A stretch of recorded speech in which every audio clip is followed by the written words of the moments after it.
Salve, torcida tricolor! Hoje aqui nós da Scout viemos trazer eu não vou saber a contagem agora, mas um dos mais especialíssimos do nosso quadro Bola para quem entende, com Rodrigo Bueno, participante da ESPN, já fez parte de várias outras grandes emissoras, precursor do futebol internacional. Enfim, se eu ficar citando tudo que o Rodrigo Bueno já fez por aí, eu passo um tempão aqui. Eu gostaria de agradecer primeiro o Rodrigo por topar o convite, por aceitar estar fazendo esse bate-papo aqui com a gente. É uma honra ter você com nós. E para dar start no nosso bate-papo, eu gostaria de perguntar: quem é Rodrigo Bueno?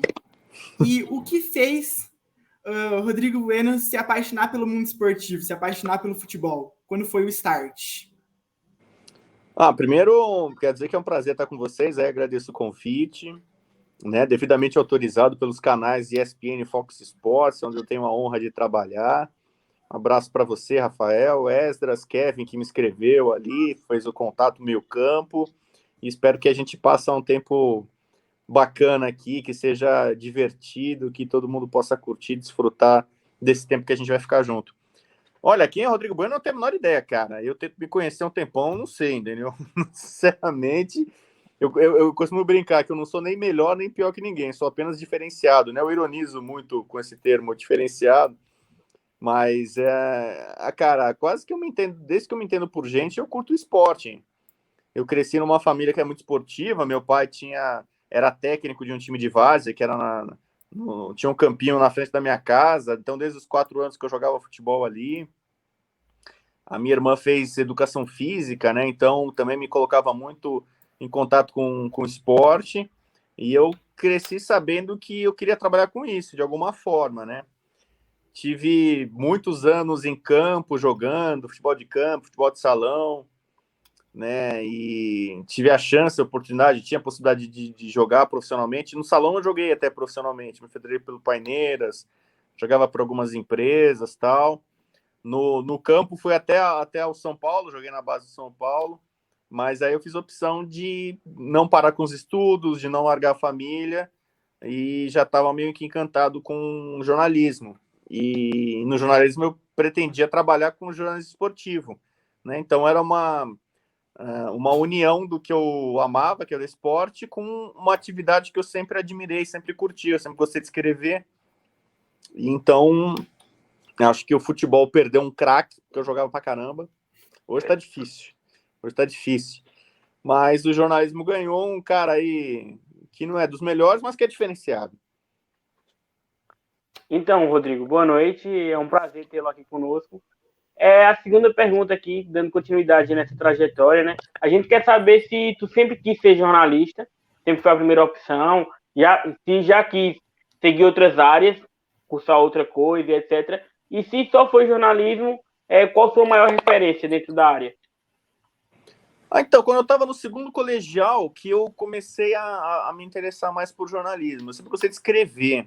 Tanto que eu comecei para valer na imprensa escrita, né? Depois que eu fui para a televisão. Acho que era uma coisa natural, assim, eu tenho uma veia para comunicação, exatas não dá para mim, biomédicas também não tenho vocação, entendeu? Então eu ia assistir uma coisa na área de humanas, eu gosto de geografia, gosto de história, e o jornalismo lida muito com isso, né? De esporte também e tal, então eu tinha um objetivo muito de trabalhar na Folha de São Paulo, que era o jornal que a minha família assinava em casa, né? Então eu fui muito forjado como leitor da Folha de São Paulo e eu consegui realizar esse sonho. Da Placar, que eu lia muito, eu também consegui trabalhar na redação da Placar, né? Fiz o curso Abril de jornalismo. E depois também eu era fã de esporte, né? A ESPN chegou em 95 no Brasil. Eu também, poxa, se tinha um canal que eu queria trabalhar, com o qual eu me identificava muito, era a ESPN. E também, rapidamente, eu consegui chegar no canal, né? Então, eu sou muito realizado profissionalmente. E tive a chance de trabalhar, né? E aprender com muitos dos principais profissionais da área. Só que eu costumo dizer que eu não tenho, assim, uma referência, não tenho um ídolo da minha profissão. Eu fui o sucessor do Silvio Lancelotti na coluna Futebol no Mundo na Folha. Ele era o colunista de futebol internacional durante muito tempo na Folha. E em 97 eu herdei a coluna dele. Então foi meio que uma passagem de bastão, assim, que foi muito marcante para mim. Silvio Lancelotti era uma referência nos anos 80, com as transmissões do Campeonato Italiano, com a coluna, né, em termos de cobertura de futebol internacional. Então, ter sido o sucessor do Silvio Lancelotti ali é um orgulho, virou um amigo, né, um parceiro, assim. Trabalhamos juntos também na ESPN e tal. Na ESPN eu tive muito contato com o PVC, que era meu amigo de outros carnavais, e eu trabalhei muito tempo junto com o PVC, né, que era quando eu cheguei na ESPN, o PVC já era uma referência do canal, né, e para muita gente, né, um símbolo de jornalismo esportivo, de conhecimento, e a memória que ele tem que é absurda, tal. Uma enciclopédia, né? É uma enciclopédia, só que, por exemplo, foi na prática que eu fui entendendo. Eu não podia ser na Folha de São Paulo o Silvio Lancelotti, eu não podia ser na ESPN e no PVC. Você começa a crescer na profissão e começa a se desenvolver, você entende que você não... entendeu? As pessoas admiram outros profissionais, mas eu não tenho que ser igual a eles. Eu tenho que ter minha característica, sabe? Meu ponto de vista, a minha opinião, a minha abordagem. Então, eu tenho vários colegas, né, na profissão que eu admiro por algumas coisas, outros que eu não admiro tanto por algumas coisas. Todo mundo tem algum talento, alguma qualidade, alguma virtude. Todos, assim, né? Eu não vou falar aqui, eu citei 2 caras que eu costumo citar, porque são referências de empresas que eu trabalhava, o que eu meio que acabei ali trabalhando junto, sucedendo e tal, na minha área. Mas, então, eu acabo pegando talvez um pouco assim, né? Não me espelhando, né? Não copio ninguém. Eu tento ser do meu jeito, fazer as coisas do meu estilo, né? Claro que eu admiro e procuro, às vezes, assim, puxa, adoraria o PVC, eu adoraria ter a memória do PVC, não vou ter, entendeu? Não tem como. Então, tal. O Silvio Lancelotti tem um texto rebuscado, assim, né? Um vocabulário riquíssimo, né? Um cara muito inteligente, com conhecimento, cultura geral. Então, todo mundo tem alguma virtude, um tem um texto muito bom, um é um cara que tem muito improviso, né? Um é um cara que tem uma leitura tática muito boa, o outro é um estudioso, o outro teve muito conhecimento na prática, sabe? Tem gente que se expressa muito bem, pessoal que vem de rádio. Todo mundo tem alguma virtude que eu admiro. Algumas eu consigo ali meio que equiparar, outras nem tanto, tal. Mas desse meu jeito aí, eu já estou há 26 anos, mais de 26 anos no mercado, né, em grandes empresas de comunicação, né, e procurando ser, como eu brinco aí, né, desse meu jeito diferenciado. Para seguir, né, nessa vibe boa, eu quero que você conte para a gente como que o seu pai virou São Paulino. Às vezes parece loucura a gente perguntar isso, mas é uma história tão legal que eu queria ouvir você falar pra gente. Cara, meu pai tem cada história que eu te contar. Meu pai é o seguinte, meu pai, ele é mineiro, ele nasceu numa cidade muito pequena em Minas, chamada Carmo do Rio Claro. Então, ele, na infância dele, foi muito sofrida, ele perdeu o pai com 1 ano, a mãe com 5, 6 anos, e família muito humilde ali, né, cara, meio do nada ali, ele não tinha muita condição de estudar, então meu pai foi, só quando ele chegou em São Paulo, muito tempo depois, que ele foi se alfabetizar e tal, e ele chegou em São Paulo em 53, então ele não tinha nada, entendeu? Não tinha dinheiro, não tinha profissão, não tinha estudo, não tinha parente, não tinha conhecido tal. E aí meu pai, fazia tudo, sabe? Engraxate, office boy, o que dava para fazer para ganhar um troco, ele fazia. Ele teve muitas dificuldades, assim. E ele acabou meio que virando meio que um ajudante, office boy, né? Sei lá qual era o termo que se usava, do time do Corinthians. Ele chegou a morar ali perto do Parque São Jorge, ali, que era onde ele conseguiu ser. Ele, sei lá, ele desembarcou, acho que na estação da Luz ali, sei lá, né, e não tinha onde ficar e tal, e acabou ficando por ali no Parque São Jorge. Ele ficou muito amigo dos jogadores do Corinthians naquela época, e o Corinthians, no começo dos 50, era o time mais forte de São Paulo, né? Na década de 40, São Paulo e Palmeiras eram os mais fortes, rivalizavam ali nos títulos, mas o Corinthians tinha sido campeão paulista de 51, de 52, o Corinthians era o grande favorito para ganhar o Paulista de 53. E meu pai, ali que ele começou a ter contato com o futebol. Em Minas ele não tinha praticamente, né? E aí ele, nessa amizade com os jogadores do Corinthians, os caras perguntavam, garoto, moleque, não sei o quê, você torce pra quem? Meu pai nem sabia quais eram os times. Ele falou, não sei, que time que tem aí? Os caras, não, tem o Corinthians aqui, a gente que é o melhor, tem o Palmeiras, tem o São Paulo, tem a Portuguesa, tal. Aí meu pai me conta essa história. Ele falou, vou torcer pra Portuguesa, porque é feminino, né? Mulher, portuguesa. Mas que é pra uma portuguesa, vai torcer pra Portuguesa, cara. A Portuguesa é mais fraquinha, quase não tem torcida. Pô, torce pro Corinthians, tal, vai ser campeão de novo. Aí meu pai fez meio que uma aposta com os caras do Corinthians daquela época. Falou assim, não, então foi o seguinte, o time que for campeão esse ano, eu vou torcer pra ele. E meio que deu uma zebra ali, campeonato de pontos corridos e tal. O São Paulo jogou meu Paulista de 53. E meu pai estava longe do São Paulo, estava longe do Morumbi, né? Meu pai estava lá, estava vivendo, cresceu ali. Tanto que meu pai, assim, ele é um São Paulino doente, é difícil ter um São Paulino mais doente que meu pai, mas ele é meio grato ao Corinthians, entendeu? Meu pai, assim, tem uma certa gratidão por isso, ali, aquele grupo de jogadores, sobretudo do Corinthians ali, meio que abraçaram, adotaram ele, entendeu? Parece meio que um mascote do Corinthians ali, né? Mas aí ele fez essa promessa, não, o time que for campeão em 53 eu vou torcer, tal. Ele virou torcedor de São Paulo, e aí a vida foi aproximando ele cada vez mais do São Paulo. Ele saiu lá da região ali, do Parque São Jorge, e veio morar aqui no Brooklyn, para a área do Brooklyn. E foi o período em que o São Paulo começou a construção do Morumbi, né? O São Paulo começou ali a pegar terreno e tal em 52, 53.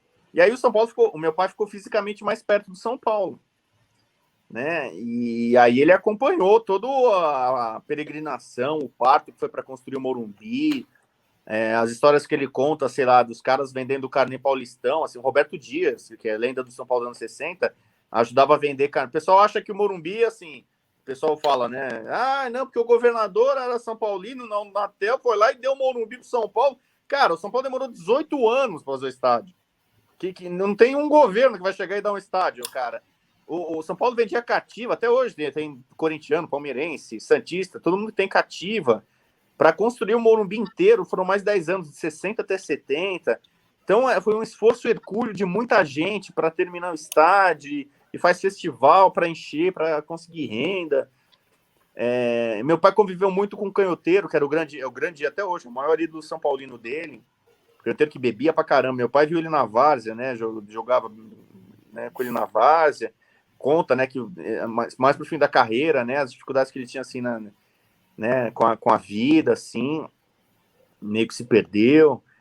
E aí, então, meu pai casou com a minha mãe, foi morar, atravessou a ponte do Morumbi, foi morar aqui no Real Parque, que é o bairro que a minha família inteira mora até hoje.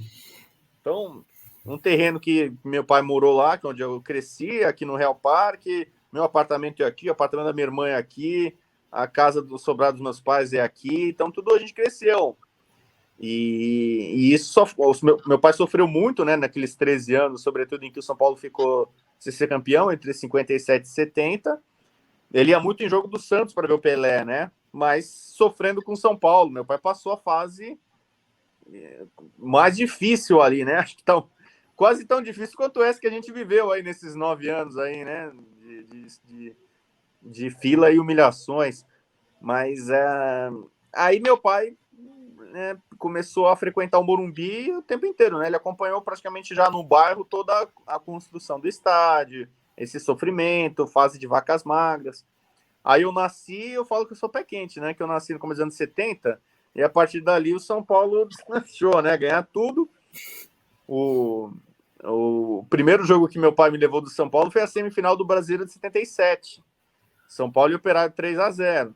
Então, todos os 6 títulos brasileiros do São Paulo, pelo menos em um jogo eu tava. Posso falar que eu fui, entendeu? Então, primeiro jogo já fui batizado, o São Paulo já ganhou o primeiro brasileiro dele. E meu pai aí, né, já, né, todo orgulhoso ali do filho e tal, e queria que eu jogasse no São Paulo, e aí meu pai batalhou com as dificuldades para dar um título de sócio, né? Eu virei sócio de São Paulo, comecei a jogar no São Paulo, só que eu não dei essa alegria para ele de jogar profissionalmente no São Paulo. Joguei na base, meu pai me levava. Eu fui tricampeão metropolitano pelo São Paulo, 85, 86, 87. Aí até comecinho de 88 eu ainda estava jogando no São Paulo. Um ano fiquei na base, pelo Silva. O São Paulo fez o CT de Cotia, acho que em 87. Não, CT de Cotia não, CT da Barra Funda. Então, a gente que treinava na base do São Paulo, treinava no Morumbi. Então, para mim, eu ia a pé. O meu colégio era no Brooklyn, eu morava aqui no Real Park, ia treinar no São Paulo, era... Né, ia a pé, ou até de bicicleta, entendeu? Era tudo pertinho para mim.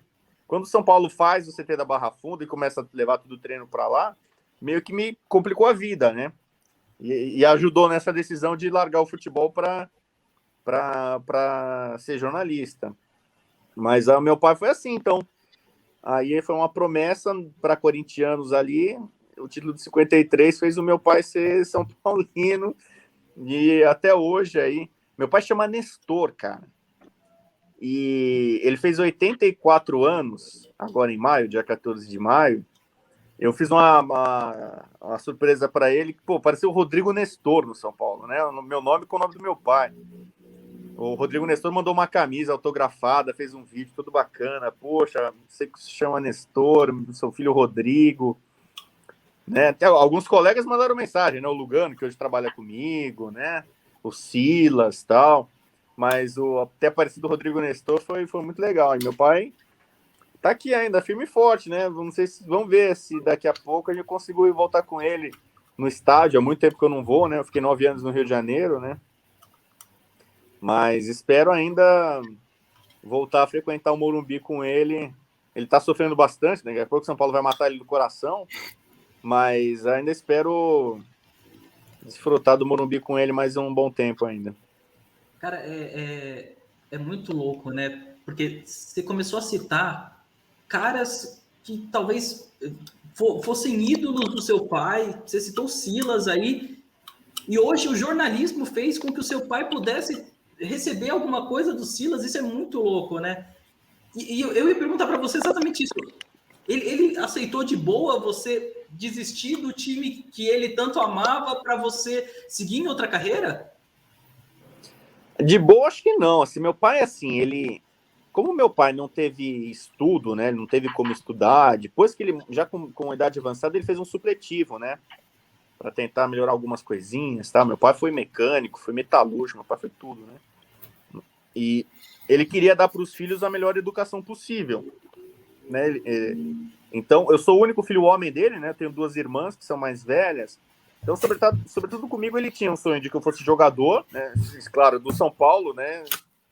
Não sei como meu pai me veria se eu jogasse em algum rival, por exemplo.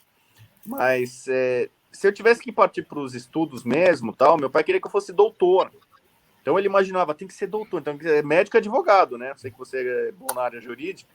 Então é uma coisa meio assim, meio que antiquada, né? Assim, né? Pô, não. Pô, eu tô te dando a chance de estudar, você pode virar um doutor, né? Então meu pai, assim, com a formação dele, ele teria um orgulho, pô, você não for jogador, mas pelo menos quer que meu filho seja um doutor. E aí, quando eu decidi falar, não, eu não vou jogar bola, mas eu vou ser jornalista, meu pai, putz, jornalista, cara. Jornalista, pô, mas jornalista não é doutor, né? Acho que jornalista também não ganha muito dinheiro, né? Esses caras trabalham pra caramba, sábado, domingo, feriado, de noite, não ganha muita grana, pô, mas meu pai não, acho que não foi muito, sabe, não é que não deu apoio, entendeu? Mas, assim, ele não ficou tão contente, não, acho. E meu pai, assim, a cultura dele de torcedor, que ele xingava de comentarista, de jornalista, sabe? Tipo, fala besteira, não sei o quê, eu odeio esse cara, olha o que ele tá falando, não sei o quê. Aí ele já tava vendo que o filho dele tava caminhando para isso, né?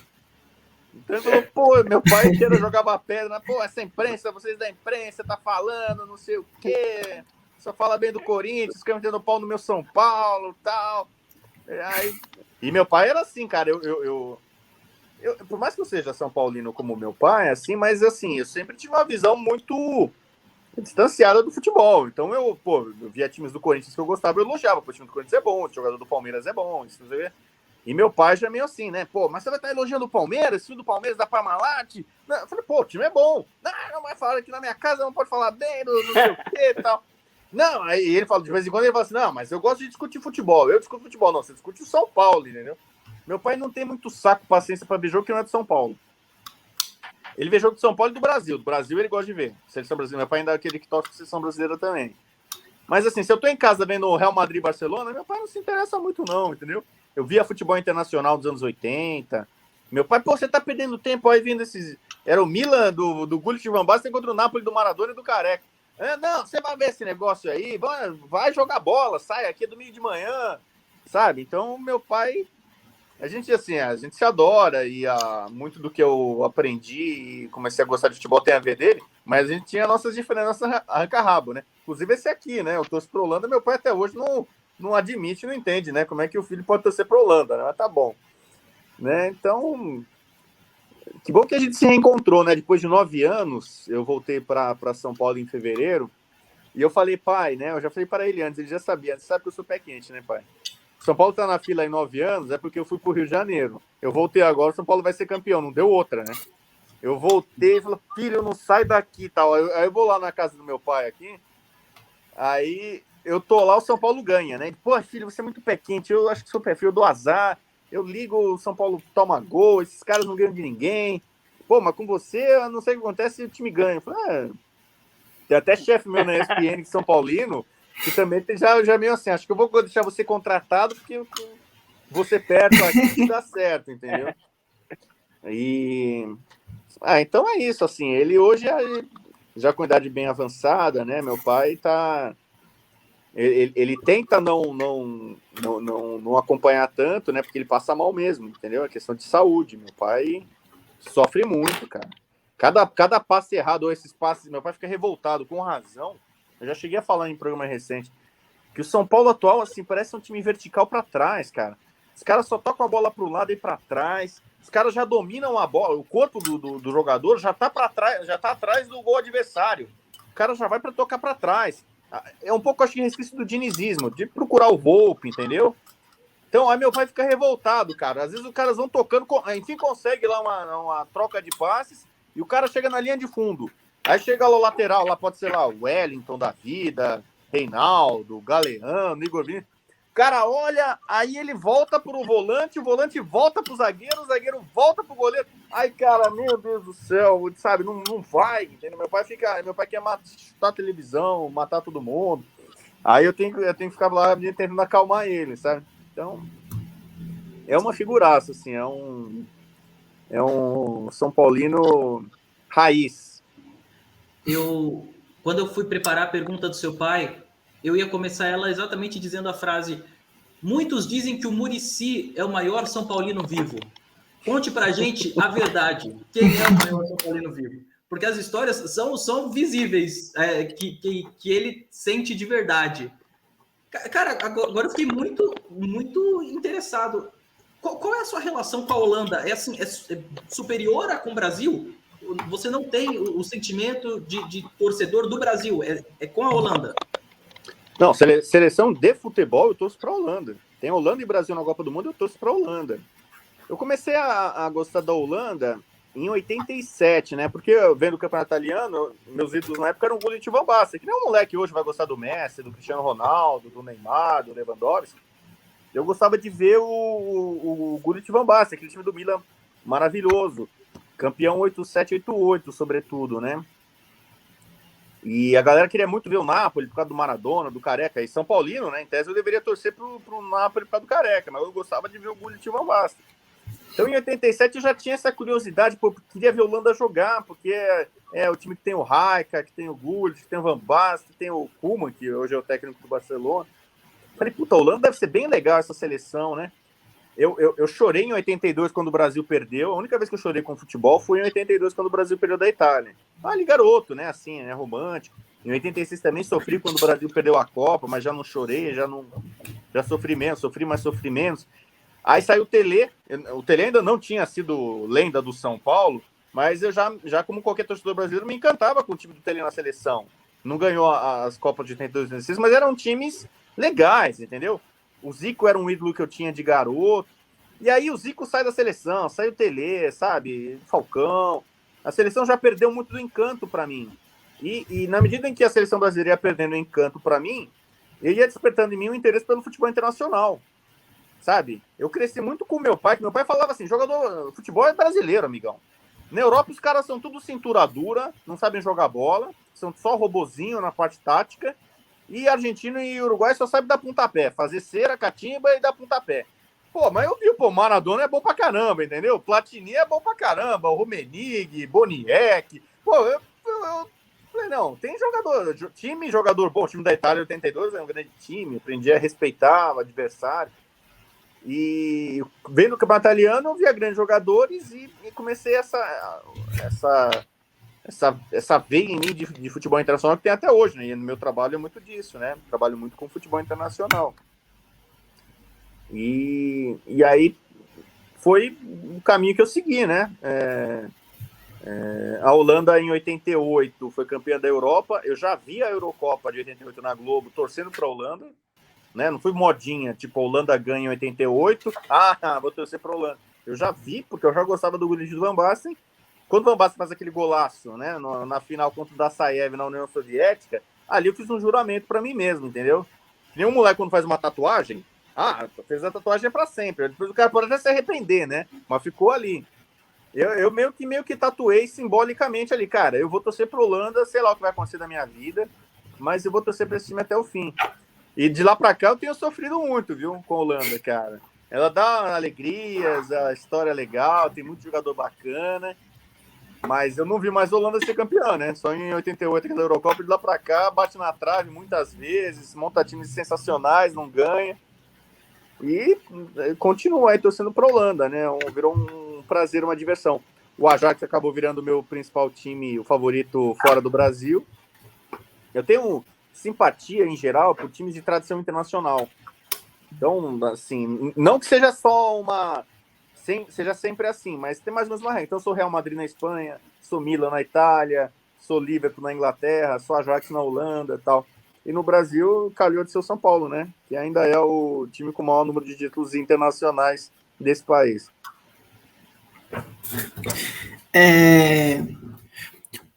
Partindo, voltando, né, um pouco para o jornalismo, né?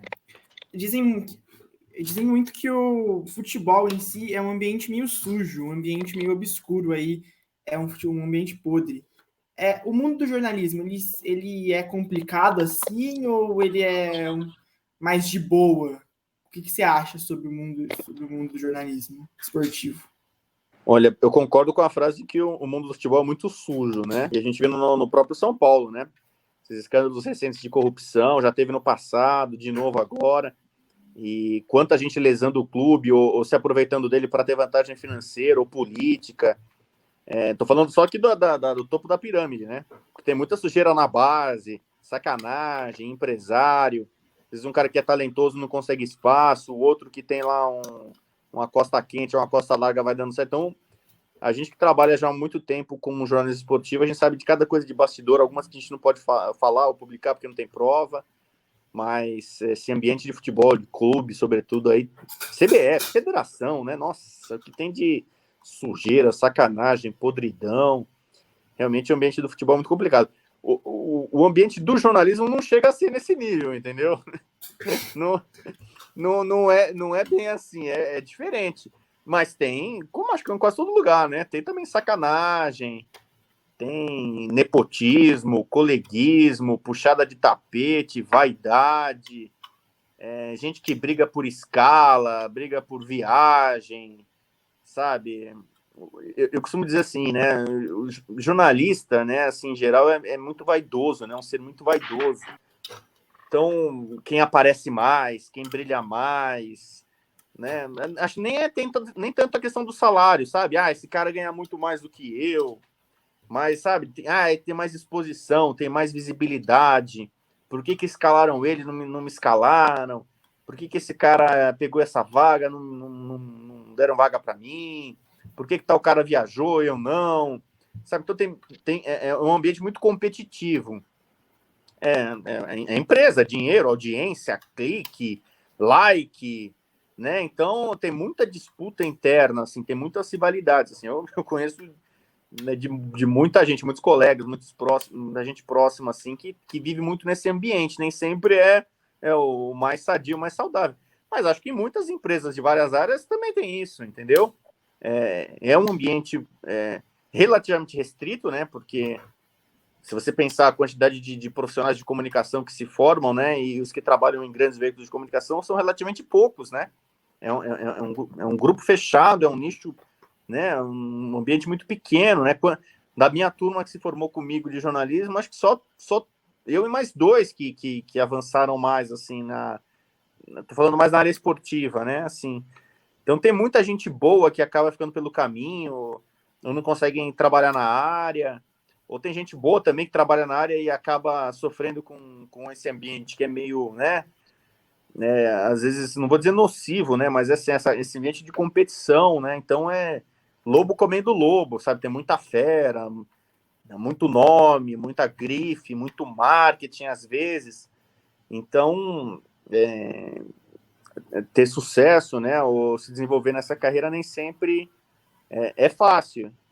Para alguns, às vezes, parece mais fácil do que para outros, né? Então, não é um ambiente sujo, podre, assim, como eu falo tranquilamente do futebol, mas tem também muita sacanagem, premiações, sabe? Tem arranjos, tem puxada de tapete e tal, mas eu não sei dizer em que nível, em comparação com outras carreiras, né? Mas, de fato, eu diria que a vaidade, o ego, né? E eu brinco que eu sou muito mascarado, que eu sou egocêntrico também, né?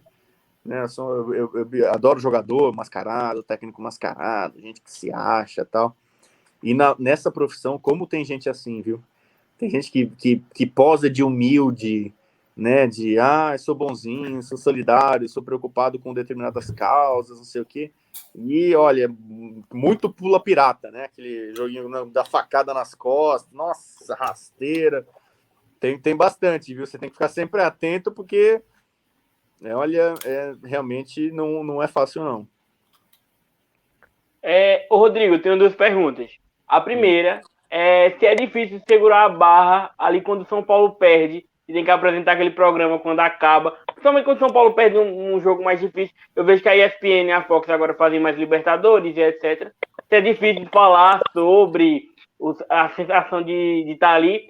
E a segunda pergunta é, conta pra gente, não dá medo de estar do lado do Lugano ali não, e ele dar um carrinho ao vivaço não?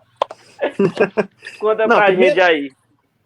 primeiro assim, sobre derrotas de time, quando a gente trabalha já no meio, especialmente já está um bom tempo, já tem muita experiência, sabe, acaba virando realmente um trabalho como qualquer outro.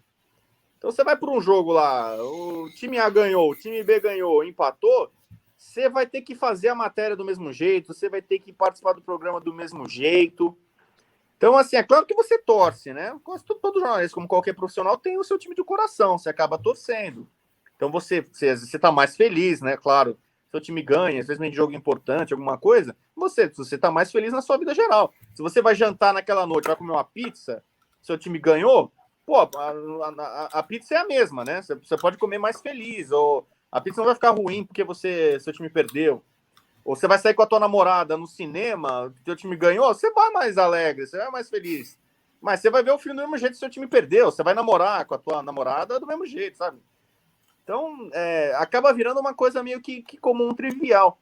Assim, a maior tristeza que eu lembro como torcedor do São Paulo que eu tive, acho que eu já era profissional, já era jornalista, foi a derrota do São Paulo para o Cruzeiro em 2000. Eu demorei para digerir aquela derrota, entendeu? Porque era um título inédito, que até hoje é inédito, é a Copa do Brasil. O São Paulo já estava um tempo sem jogar Libertadores, então era também a vaga na Libertadores. Mas, sobretudo, a forma, né? O São Paulo fez 1-0, né? Ali ele tinha vantagem do empate, 1-1 ele ficaria com o título. O São Paulo toma 2 gols nos minutos finais ali de forma inacreditável. E eu me acostumei muito a ver o São Paulo na minha adolescência, na infância, adolescência, como torcedor, só quando eu não era jornalista. E o São Paulo era um time muito implacável. O São Paulo era um time que era o terror do mata-mata. Os adversários morriam de medo de São Paulo. A gente tinha muita confiança que sempre o São Paulo ia ganhar, entendeu? No final, a bola vai bater no calcanhar do Miller de costas e vai entrar no Milan, entendeu? O Careca, a bola vai cair, o Pita vai espirrar a bola, vai cair no pé do Careca de canhota, ele vai chutar, o São Paulo vai ganhar, vai ser campeão brasileiro. Sabe? A gente tinha sempre muita confiança de que o São Paulo ia chegar, ia ganhar, sabe? E então foi assim uma derrota assim tão surpreendente para mim pelo jeito que foi. Mas assim, eu tava na Folha de São Paulo. Eu tava trabalhando na Folha de São Paulo, na redação da Folha, e tinha que fazer a matéria. O São Paulo perdeu a Copa do Brasil, o Cruzeiro ganhou 2-1. O Miller, que é pé quente pra caramba, entrou no Cruzeiro na reta final, e ele que foi o grande responsável por isso. O Miller é tão pé quente, mesmo no Cruzeiro veterano, ele entrou, mudou o jogo, né? Participou de alguma forma dos 2 gols ali, ou orientando, né, o Giovani para fazer o gol, ou né, dando passe ali, Fábio Júnior e tal. Então eu tô dando um exemplo de uma derrota muito doída para mim e para muitos São Paulinos. E, pô, não dá tempo de você ficar remoendo coisa. Porque, para quem não acompanha o fechamento de um jornal, o jogo terminou, sei lá, o jogo deve ter começado 9h30, mais ou menos, terminou 11h30. Você tem 5 minutos já, depois do jogo, para mandar uma matéria. O Cruzeiro é campeão da Copa do Brasil, o São Paulo perdeu, blá, blá, blá. Você já vai escrevendo ali, então você não tem nem tempo de reagir, sabe? Sei lá, como alguém, sei lá, ser atropelado, tomar um tiro. Pô, dói, lógico que dói, mas na hora, no reflexo, eu rasguei uma vez, rasguei o joelho inteiro, eu não senti nada na hora. Tipo, pô, na hora só vem o rasgão, depois que você vai, né, sentir a dor, ou no dia seguinte e tal. E eu falei, essa derrota ficou, tipo, cara, que mancada, que derrota, assim, tal. Mais até do que a do Vélez em 94, quando eu não era ainda jornalista de grandes veículos de comunicação, né? Eu entrei na Folha dia 5 de janeiro de 95. Sei lá, eu já tava meio de barriga cheia, sabe? São Paulo bicampeão da Libertadores, bicampeão do mundo, campeão da Supercopa, bicampeão da Recopa, sabe? O São Paulo tinha tirado o time da Parmalat, que eu achava que era melhor já, em 94 era mesmo, né? Então, assim, o São Paulo perdeu do Vélez, para muito São Paulino ali, é a derrota mais doída da história do São Paulo, mas para mim nem foi tanto assim, sabe? Quer dizer, foi, mas doeu mais para mim como torcedor essa derrota para o Cruzeiro, pelo jeito que aconteceu. E você acaba tendo que trabalhar do mesmo jeito. Então, o São Paulo me acostumou mal quando eu era torcedor mesmo de arquibancada, né? Infância e adolescência, que o São Paulo, né, dava muita alegria. E como jornalista, cara, o São Paulo tá me acostumando ao contrário, mal, porque se eu ficar triste ou trabalhar mal toda vez que o São Paulo perde ou me decepciona, eu não trabalho mais, né, cara? São anos e anos aí só de frustração, tristeza. Então, faz parte, sabe? Você acaba... se o time ganha ou perde, você vai ganhar o mesmo salário. O salário vai ser o mesmo no fim do mês, entendeu? Às vezes você torce, você acaba... Esse negócio de torcida é engraçado na imprensa. Às vezes você faz bons amigos, assim, ou caras que você gosta, você acaba torcendo por um jogador ou por um técnico, sabe? O cara nem tá no teu time do coração. Mas, pô, mas esse cara é legal. Esse cara é bacana. Pô, legal ver o sucesso dele. O Lugano é um cara assim. O Lugano, eu gostei dele muito como São Paulino, um ídolo do São Paulo, mas é um cara que eu sempre gostei como pessoa. Meu filho chama Diego também. De alguma forma, o Diego Lugano pode até ter influenciado também isso. Eu admiro muito o Lugano como pessoa, os posicionamentos dele, sabe? Tanto que eu curti de vê-lo como comentarista, e agora ainda mais sendo colega de trabalho, né? Então era um cara que, pô, eu torcia pro Lugano onde que ele ia, Fenerbahçe, Paris Saint-Germain, sabe? Toda Uruguai, eu cobri muito como jornalista a seleção uruguaia, eu tava na Argentina em 2011, o título que ele ganhou como capitão do Uruguai, pô, tava na torcida pro Uruguai por ele também, sabe? Então, às vezes, assim, extrapola a camisa que você gosta, ou o time que você gosta. O contrário também é verdadeiro, né? Você acaba tendo na tua carreira como jornalista experiência com gente que não é legal. Pode ser um assessor de imprensa, às vezes uma mala ali, um empresário, um treinador, um jogador. Você acaba meio torcendo contra. O cara pode estar até no seu time. Você fala, pô, se esse cara se dá mal, eu não vou ficar triste, não. Porque o cara, sabe, pisou na bola, te deixou na mão. Você armou uma entrevista, armou um negócio, o cara, sabe, te sacaneou, ou passou informação para o teu concorrente, para te ferrar, sabe? Então, às vezes você fala, pô, quer saber, eu quero que esse cara se foda, tomara que ele perca mesmo. Às vezes, no meio jornalístico, você acaba torcendo a favor e contra pessoas, né? O pessoal fica brincando, é o clubismo, você torce contra tal. Teve, mesmo sendo São Paulino, cansei de curtir, às vezes ver jogos de times e jogadores do Palmeiras, do Corinthians mesmo. Eu não tenho essa dificuldade, sabe, de admirar o futebol ou profissionais que estão vestindo a camisa de um rival. Isso você pega muito trabalhando no meio, né, com muito tempo, né, então eu continuo sendo São Paulino, continuo torcendo para o clube e tal. Perto do meu pai fico mais ainda, né? Porque eu quero a felicidade dele, da família, né? Minhas irmãs são São Paulinas, sobrinhos e tal. a família fica muito mais feliz e alegre quando o São Paulo vence. Mas eles também acho que já entenderam, minha família, que eu sou um profissional. Então, faz parte do meu trabalho ser isento, ser imparcial. E aí, me modesta parte, acho que eu consigo fazer isso, né? Tanto que tem cara que às vezes não sabe para quem eu torço, me xingam não, né? Mas dizem, você é flamenguista, você é vascaíno, você é corintiano, você é palmeirense e tal. Aí tem muito São Paulino que me xinga, né? Talvez seja até a maioria. Muito São Paulino que me reclama. Aí o cara, quando descobre que eu sou São Paulino, aí o cara passa a gostar de mim. Tem cara, mas ele é São Paulo, não sabia que era São Paulino. Então agora eu vou gostar dele, sabe? Pô, eu já bloqueei um monte de São Paulino. Tem um monte de torcedor hater, né, bloqueado. Aí tem cara que o cara se identifica, ele é São Paulino, pô, então ele é legal, eu gosto dele, então, pô, vou ver e tal. O cara criticou o São Paulo, mas é porque ele tá chateado. Não, critica o São Paulo porque quando o São Paulo faz coisa boa, uma diretoria, um treinador, um jogador, eu elogio. Quando faz coisa errada, eu critico. Só que a coisa mais fácil nos últimos anos é criticar o São Paulo. Né? Difícil você elogiar alguma coisa. Né? Eu queria falar, então, de um tema que, para mim, pelo menos, eu não consigo colocar até hoje a minha lista. Você consegue dizer hoje qual seria o seu ranking de maiores ídolos no esporte? Assim, de listar um por um, assim, eu teria que fazer um exercício aqui, né? Porque tem muita gente. Eu sou muito fã, sempre fui do Michael Jordan. Talvez, assim, a atleta que eu mais tenha admirado, ou assim, né? Eu acompanhei a carreira dele praticamente, não vou dizer inteira, né? Em 84 eu não estava acompanhando a NBA. Mas, assim, é um cara que sempre admirei demais, é o Michael Jordan. Caras antigos assim, que eu não peguei, Muhammad Ali, pela história dele, eu acho um negócio monstruoso. Eu curti muito ter ido na Olimpíada de 2016, poder ter visto ao vivo o Usain Bolt e o Michael Phelps, por exemplo.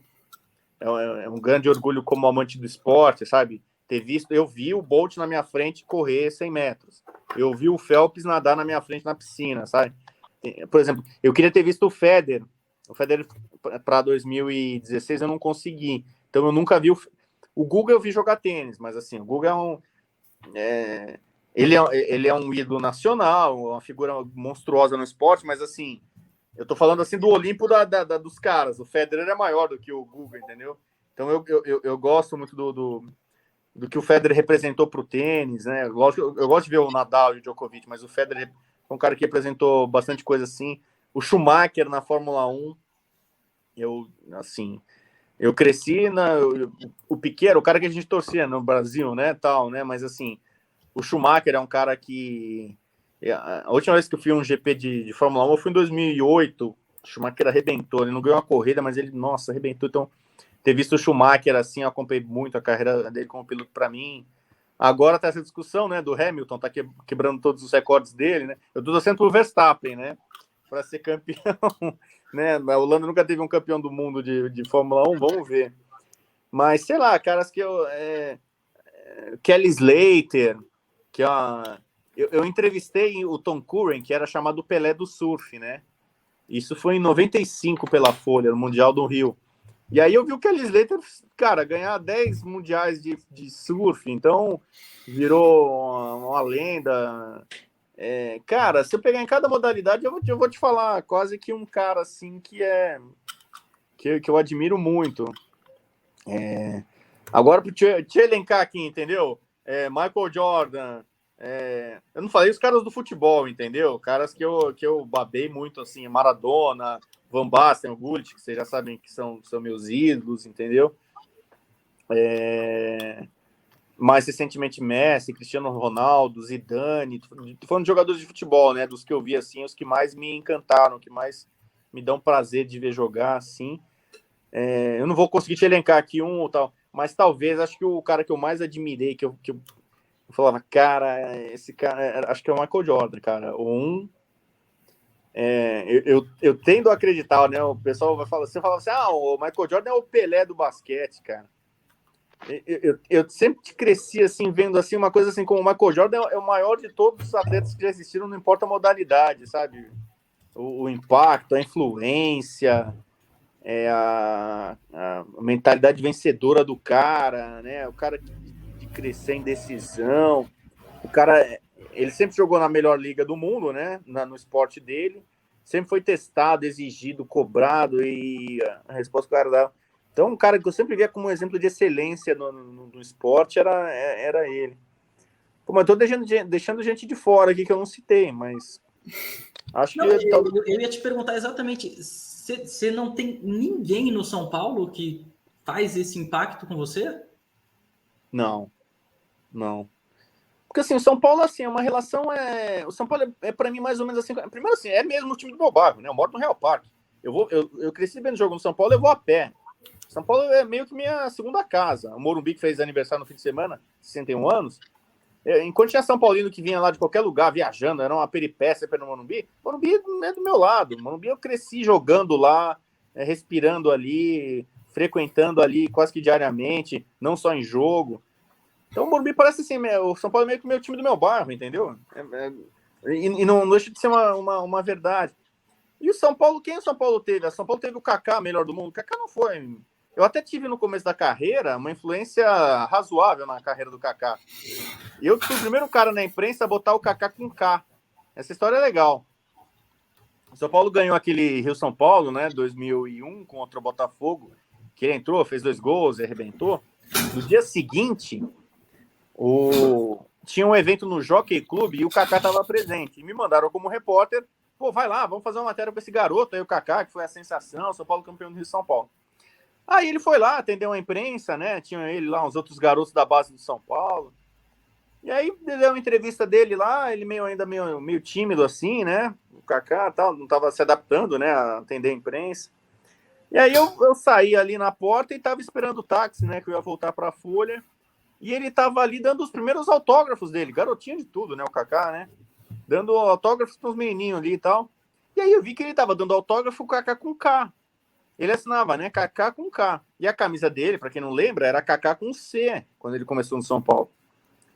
Aí eu falei, pô, Kaká, você dá autógrafo Kaká com K? Ele falou, eu sou assim, eu gosto do Kaká com K.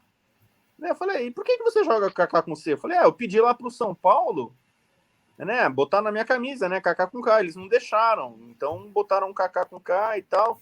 Aí eu falei, mas, cara, você tá começando a carreira agora, você quer ser conhecido como? Me fala agora. Kaká com C ou Kaká com K? Não, com K. Então, beleza.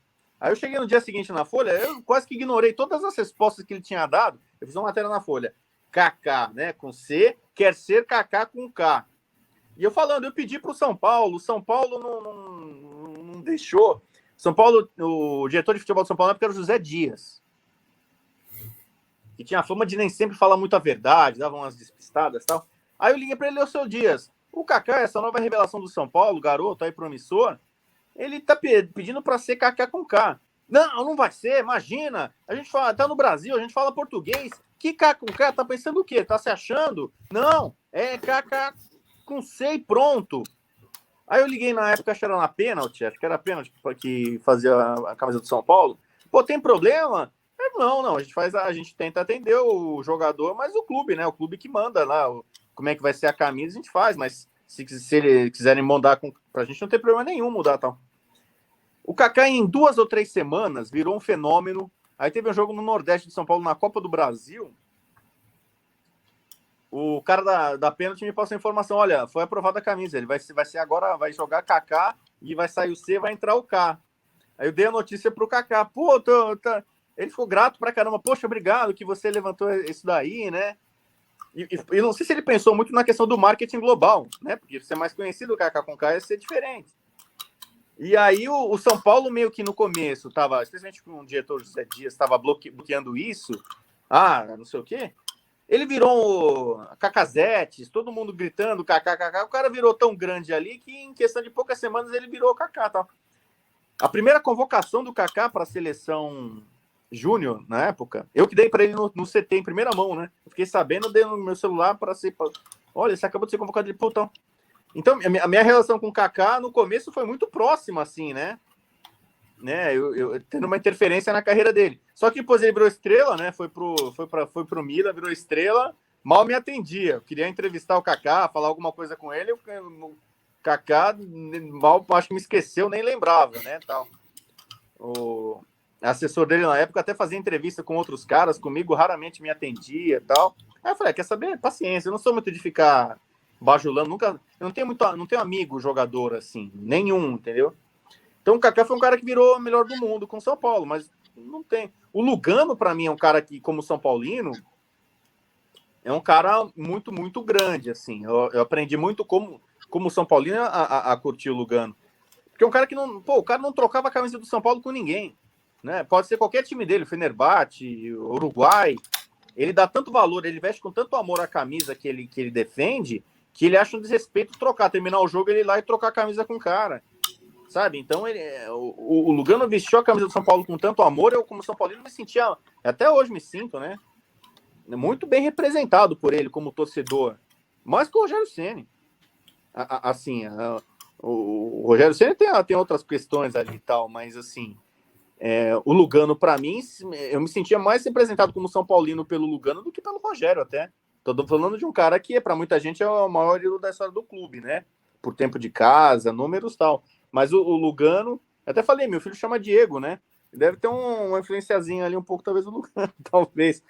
Mas eu sempre gostei de cara assim que é exemplo de devoção ao clube. O Roberto Dias, que eu não vi jogar, né? Meu pai fala, né? O Roberto Dias ficou no São Paulo na época de vacas magras, quando a coisa mais fácil era ele jogar no Santos. O Pelé ficava tentando seduzir o Roberto Dias para jogar no Santos. E o cara preferiu ficar uma década no São Paulo apanhando, sofrendo, carregando o time nas costas. Ele era zagueiro, tinha que ser volante, tinha que ser artilheiro, ele que batia pênalti, fazia tudo. Pelo menos ainda conseguiu, no fim da carreira, ser campeão, né? Com o São Paulo ali para sair da fila. Mas esse, para mim, tá no São Paulo de todos os tempos. Esse cara tá, o Roberto Dias. O Lugano não tá pela bola, né? O Lugano não jogava como o Dario Pereira, por exemplo. Mas um cara que eu adorava muito como jogador, que para mim era uma certeza de vitória, era o Miller. O Miller em campo... tanto assim, você pega assim, a história do Miller no São Paulo, é um barato, cara. Que o Miller, ele aparece no São Paulo, o São Paulo começa uma geração de ouro, né? Que é dos menudos do Morumbi. Aí o Miller vai lá e ganha o segundo brasileiro, que para mim é o maior brasileiro da história, né? Não só para o São Paulo, na final é o maior final da história, São Paulo e Guarani e tal. Aquele campeonato brasileiro foi em todos os jogos do São Paulo no Morumbi.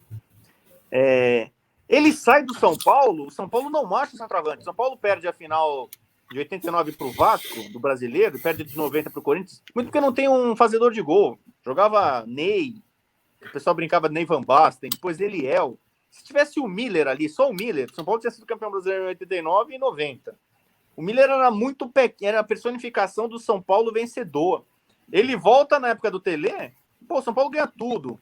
Aí ele sai, sabe, assim, em qualquer clube, qualquer camisa que ele vestia, normalmente ele dava certo, né? Porque ele jogou muito bem no Palmeiras. Mas aí o Miller, assim, fez tanta besteira na vida, acho, assim, de administrar o dinheiro dele que ele ganhou, que ele foi tendo que jogar em todos os rivais, né? Ele jogou em todos, jogou no Santos, jogou no Corinthians, jogou no São Caetano, na Portuguesa, jogou em tudo. Porque ele perdeu muito dinheiro, né? Não tinha muita cabeça, acho que o Miller. Era um cara que, pra mim, assim, eu curtia demais. Os primeiros ídolos que eu tive no São Paulo foram o Valdir Pérez e o Zé Sérgio. Quando eu era garotinho de ir no Morumbi as primeiras vezes, o Valdir Pérez era o goleiro catimbeiro. Adorava quando tinha pênalti contra o São Paulo. Adorava. A gente tinha certeza que o Valdir Pérez ia pegar o pênalti, ele ia sacanear, ia se divertir. Cansei de jogo do Morumbi, São Paulo, quando era time pequeno, quando não tinha quase ninguém no Morumbi, ficava atrás do gol do Valdir Pérez para ver e torcendo para ter pênalti contra, né? Só para o Valdir Pérez pegar ou zoar.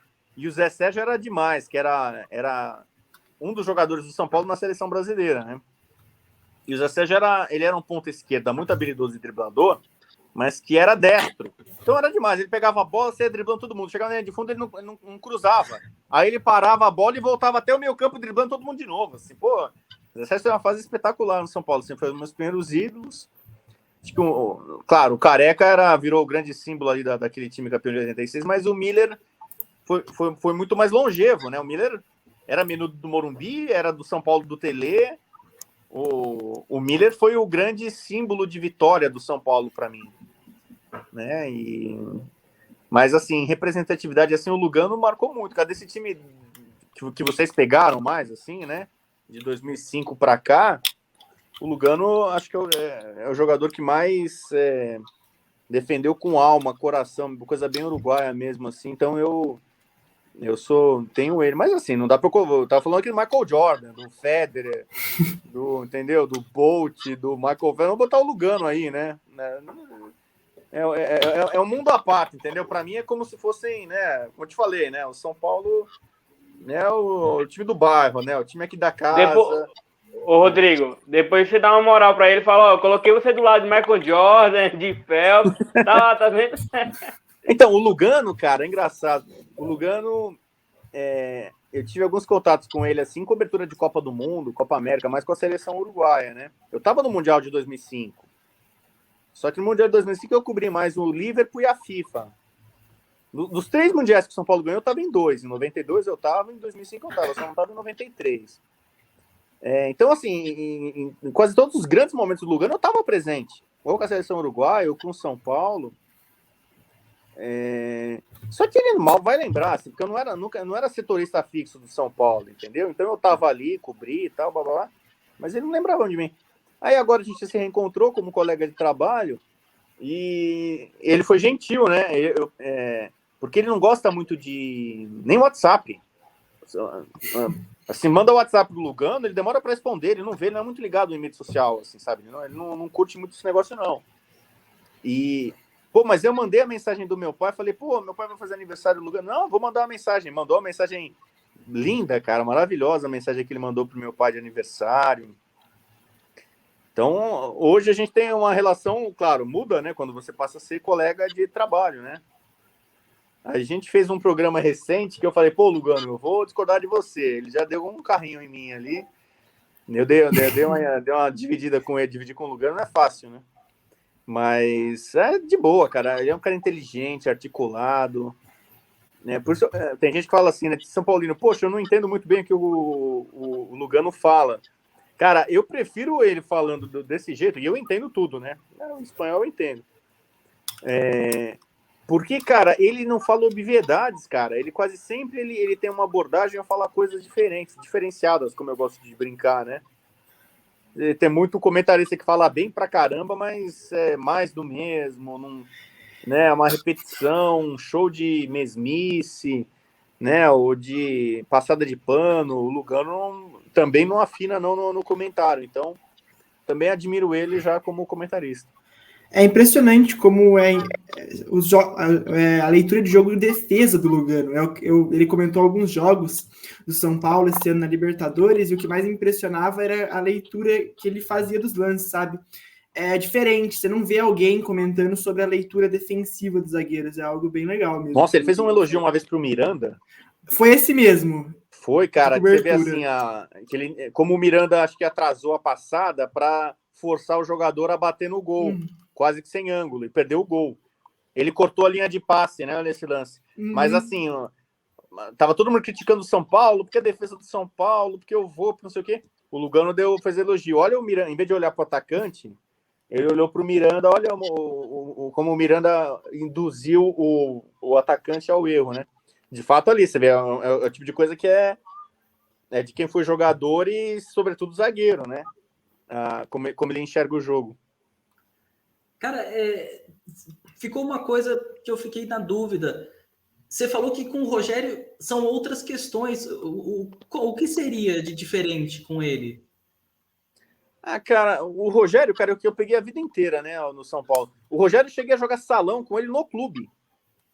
O Rogério morava no Morumbi, vocês sabem, né? Ele morava na arquibancada. Eu cheguei a jogar futebol de salão com ele. Ele foi no clube, ele jogava no clube e brincava, ficava jogando lá, né? Não tinha o que fazer, tava na arquibancada, já acabou, tá? Eu joguei umas 2 ou 3 vezes com ele, ele ia lá no salão do clube e jogava de salão, tal. Ele jogava na linha, né? E jogava bem já na linha e tal. Então, mas eu peguei muito o Rogério na minha carreira profissional, né? 95 para cá, eu também estava em quase todos os grandes momentos e nos piores momentos do Rogério, né? Mundial 2005, Libertadores, o 100º gol contra o Corinthians, eu tava lá, fiquei na frente dele assim, né? Olhei para ele tipo assim, né? Fiz assim, cara, você já não tinha, como se já não tivesse feito história, né? O que você fez? Ele olhou para mim assim, fez um sinal, tal. Então, como eu nunca fui muito de me aproximar de ser amigo de jogador, eu nunca me aproximei do Rogério. Ele tem outros setoristas, que vocês devem conhecer, né? Caras que cobriram São Paulo, que viraram quase que irmãos dele, entendeu? Quase que sócios dele. O cara que ia na fazenda dele, vai na fazenda dele, vai na casa dele.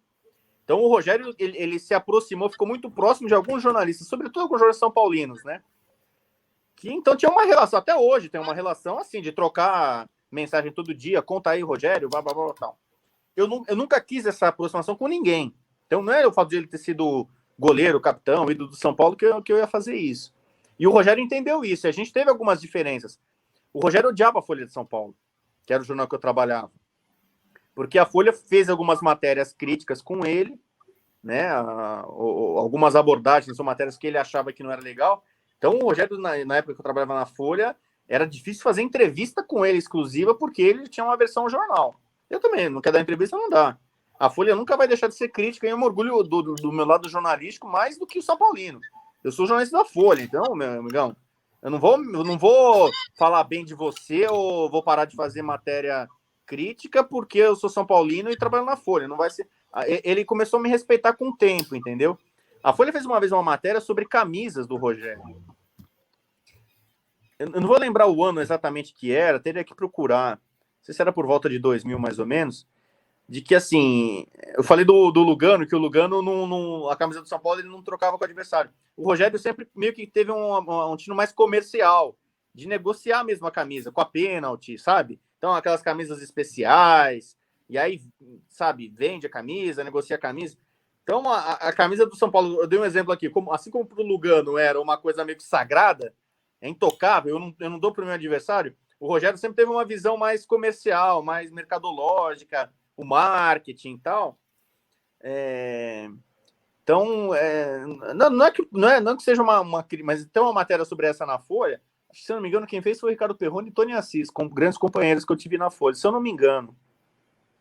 E o Rogério não gostou, claro, acho, dessa reportagem, por exemplo. É uma das razões pelas quais ele não odiou a Folha. Não sei se ele ainda não tem essa posição. Então, a minha relação com ele era assim, né? Era um pouco... Eu cheguei a fazer críticas assim ao Rogério. E como São Paulino, eu confesso que eu mordi a língua. Quem fala? Acho que é o Luiz Ademar.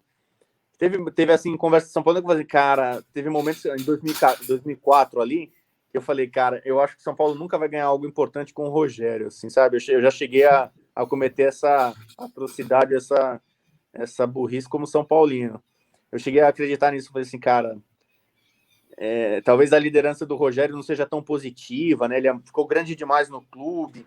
2002, né? Quando chegou o Ricardinho, ficou aquela coisa do trezentinho, né? Parecia que o Rogério, às vezes, não seria um líder tão positivo dentro do vestiário. E ele acabou, especialmente a partir de 2005, virando um líder altamente positivo, né? Ele fez vários jogadores e times do São Paulo que não eram tão bons jogar muito mais do que jogavam. O próprio time de 2005.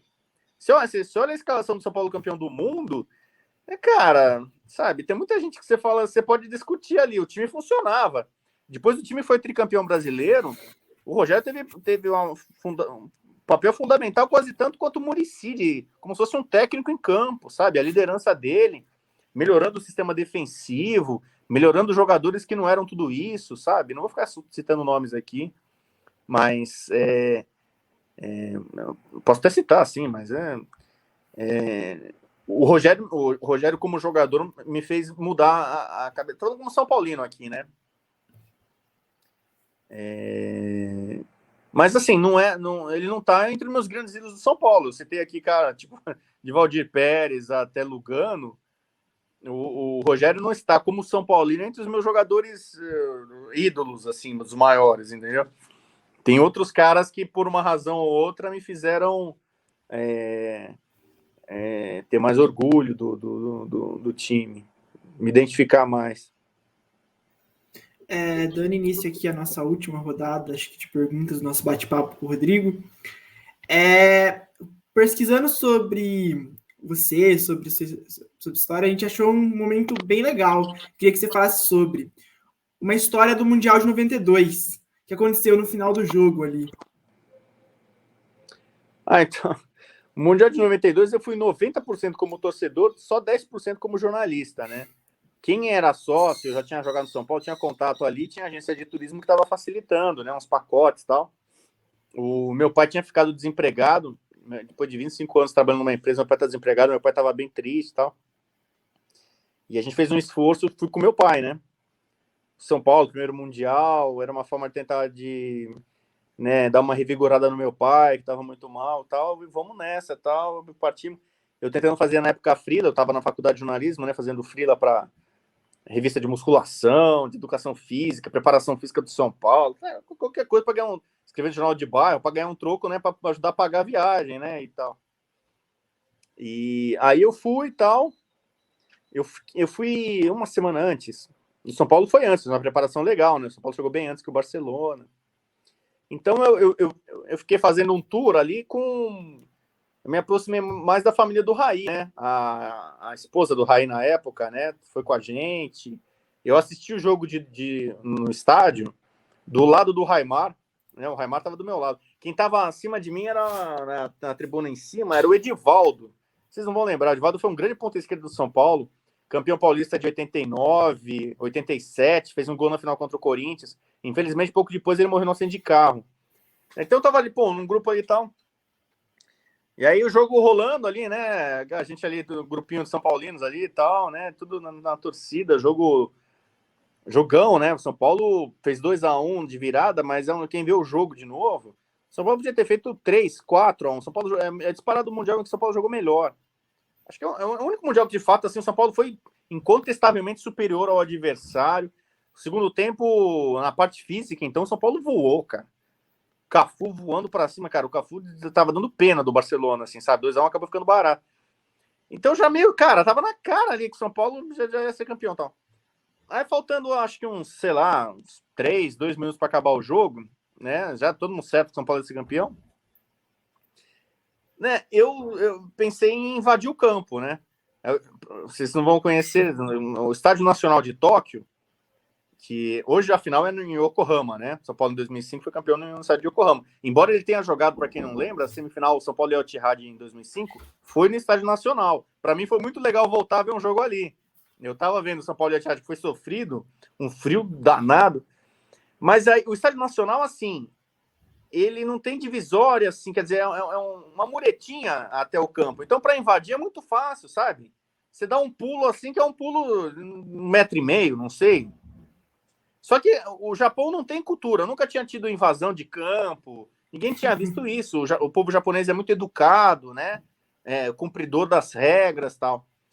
Aí eu levantei, quase não tinha, praticamente mal tinha segurança no estádio, assim, tinha um outro monitorzinho ali e tal.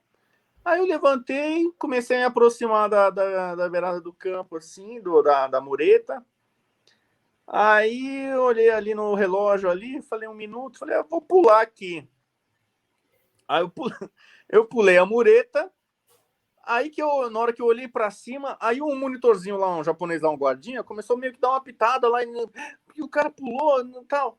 Os caras devem achar que eu ia fazer mal para alguém, sabe? Tipo terrorista, né? Vai atacar alguém, vai ferir alguém. Eles não tinham essa noção, informação, de que no Brasil é cultural a invasão de campo. A maior invasão que eu vi na minha vida foi São Paulo e News. Né? Aquela invasão no Morumbi, no título da Libertadores, é um negócio surreal. Né? Eu nunca vi, não sei se eu acho que nunca mais ouvi uma invasão no futebol como aquela. Aquilo ali foi um negócio, uma demonstração de, acho que para todo mundo ficou boquiaberto com aquilo ali. O Galvão Bueno narrando, né? Ele nunca acreditou de ter visto aquilo ali. Ele não tinha narrado tantas decisões. Ali pareceu realmente a Libertadores é um negócio do outro mundo. Ali eu acho que foi a chancela de fato. A Libertadores é uma obsessão no Brasil, cara. Ninguém entendia como o São Paulino estava tão louco por aquele momento e tal. E aí aí eu subi no gramado. Na hora que eu olhei para trás, já tava vindo uma galera São Paulina. Né? O Raimar acho que não veio, não. Mas aí já tava meio, né, no meio do caminho. Aí eu olhei para a tribuna, os caras me viram invadindo, mas o cara veio atrás, né? E começaram a pular. Aí, na hora que eu pisei no gramado ali do lado de fora, não no gramado, não dentro do campo, não fui de Davidson do Palmeiras, não. Ali fora do campo ali ainda. Na hora que eu pisei no gramado fora, o juiz acabou o fim do jogo. Pô, aí eu já entrei, eu tava com uma bandeira velha, que eu tenho até hoje aqui, uma bandeira velha de São Paulo, só tem as 3 cores, assim, uma bandeira velha que eu me abraçava nela, que era o meu amuleto da sorte ali e tal. Aí eu entrei no campo, eu passei pelo Telê, o Telê feliz assim, o que eu vou fazer aqui? Tô aqui, eu vou entrar no campo, né? Entrei no campo, tal, aí cara, tinha São Paulino espalhado pelo estádio, em vários pontos, né? Começaram a invadir de vários lugares, né, assim, né? Não foi uma invasão como aquela contra o Nils no Morumbi, não tinha gente para isso. Mas já deu para ver ali que tinham dezenas de pessoas. Tá? Aí eu lembro que eu fui o primeiro a entrar no campo. Aí eu entrei no campo, correndo, com sei lá, Ronaldo Luiz aí me rezando e tal. Aí eu lembro assim, cara, o que eu vou fazer? Cara, eu entrei e tava o Raí. Aí o Miller tava assim, ganhamos, porra, pro Raí. Aí o Raí, ganhamos, caralho. Aí os dois se abraçaram assim, né, tal. Pega o final do jogo. Aí eu abraço os dois, entendeu? Eu abraço os dois com a bandeira assim, né? E os dois nem ligando, né? Depois eles perceberam, pô, quem é esse mala que tá aqui, né? Os caras já estavam acostumados, acho que da final do Libertadores. Tá valendo e tal. Aí, ganhamos, porra, caralho e tal. Aí eu lembro que a faixa que o Raí usou caiu do lado, eu peguei, cara. Eu trouxe pra casa a faixa que o Raí, pô, o cara do jogo e tal. Deve estar no meu pequeno museu do futebol na casa dos meus pais, né? E, pô, aí na hora que eu olhei e tal, o presidente de São Paulo, Pimenta, né? Deu uma cumprimentada ali, né? Vai fazer o quê, né? Tá ali, né? Aí, presida, não sei o quê, tele, mamá. Eu tinha feito coisas legais como jornalista, por exemplo. Eu fui meio que intérprete na coletiva do Tele com o Cruyff. Né? O Tele e o Cruyff, como técnico, cada um foi na coletiva antes do jogo. Os dois fizeram um pacto para fazer um jogo bonito tal, né? O Tele tinha essa bandeira, o Cruyff também. Né? Pô, ter meio que ali ficado entre os dois, pô, dos dois ídolos, né? Duas lendas do futebol. E foi o primeiro contato que eu tive com o Cruyff, né? Que era o ídolo da Holanda e tal. E aí começaram a entrar os guardinhas, né? Porque os caras achavam que a gente ia fazer mal para o jogador, ia atacar, os jogadores estavam em risco. Aí veio o embaixador do Brasil no Japão negociar, né? Porque a gente ia ser preso. Os caras eram um cordão de arrastar, de isolamento, para tentar tirar os torcedores que estavam ali. Ia limpar o gramado, né, dos penetras. E o embaixador, não leva eles para cadeia, né? Eu ia ser preso aí, né? Não leva, não, eles só estão aí para comemorar, isso é cultural no Brasil, a torcida de São Paulo invadiu aqui, é festa, é alegria, ninguém é bandido, tal. E o embaixador ficou tão próximo da gente que convidou, o São Paulo já estava convidado, mas esses torcedores, né, que invadiram, para uma feijoada na embaixada. Eu passei a noite na embaixada do Brasil em Tóquio, comendo feijoada com o Dinho, assim, tipo, me enchendo a cara, né? O Dinho tá do meu lado, o Pintado também, mas o Dinho, assim, mandando ver, a gente comendo pau. E, pô, cara, foi uma experiência, assim, sensacional, como o São Paulo... Eu saí do estádio pela entrada principal, né, que a polícia foi me tirando dali, o embaixador me protegendo. Eu lembro de ter encontrado o Cruyff fora da coletiva, e aí foi uma pequena decepção que eu tive com o Cruyff, né?